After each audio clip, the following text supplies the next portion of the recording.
সদিলাপুৰত শিল্পী দিৱস পালন মহানগৰীৰ ১ নং ৱাৰ্ডৰ পাণ্ডু সদিলাপুৰৰ অগ্ৰণী অনুষ্ঠান শংকৰদেৱ পুথিভঁৰাল আৰু কৃষ্টি সমাজৰ সৌজন্যত ১৭ জানুৱাৰীত শিল্পী দিৱস অনুষ্ঠিত কৰা হয়। স্থানীয় শিল্পী তথা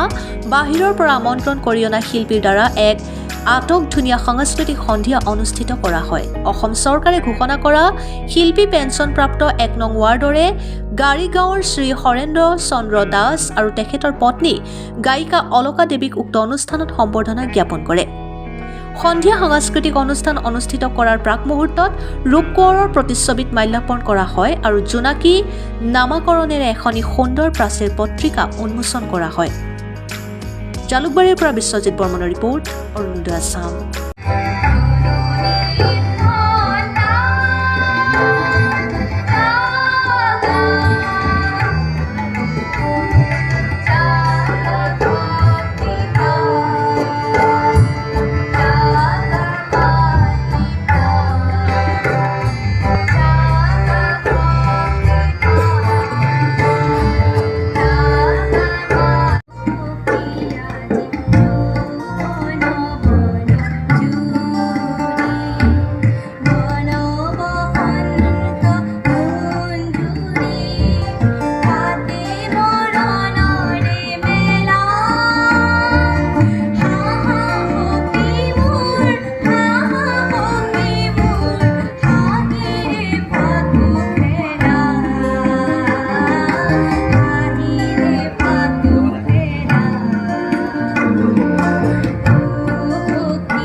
ৰাইজৰ তই সেৱা চুৰ কৰি পঢ়াব খুজিছ শিল্পীৰ তই সৰল মনৰ, শিল্পীৰ তই অমল প্ৰাণৰ, বিমল গানৰ কি বুজিবি কিয় ওলাই নিৰ্মল অশ্ৰু জনতাক ভৰা চল চাতুৰীৰ আলাকতে গজা খোৱা ভাতুৰীৰ স্বৰূপ ওলাই গ'ল। তই হাতে হাতে পাবি ফল হেৰ ককুৱাৰ দল। তই জনলাই